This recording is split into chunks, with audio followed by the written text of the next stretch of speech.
I want to share with you on how to make a garlic powder quick and simple. So, ito lang po ang ating mga kakailanganin. Malinis ng garlic, binalatan ko na po siya. And blender. So, ito lang po ang ating gagawin.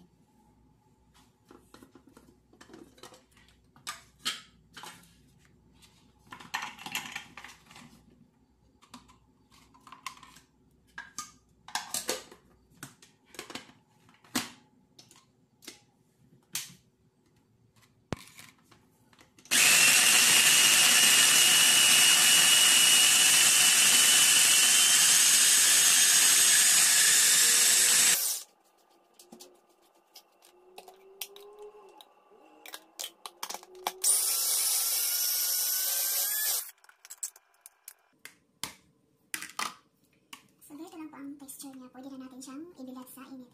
2 to 3 days, depende po sa panahon. Okay? Kung sobrang init, okay na siya 2 days. So, kung ano lang yung normal lang yung init, aabot siya ng 3 to 4 days.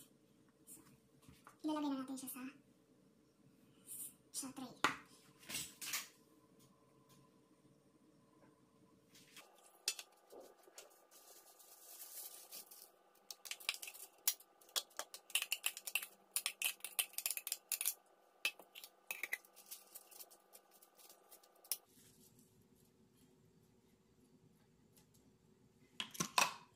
So, ito na siya guys. Ready na siya. Ibilat.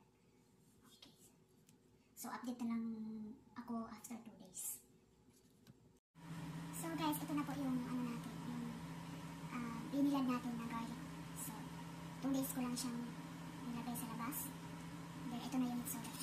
Pwede na siya. Pwede na siya gawin natin.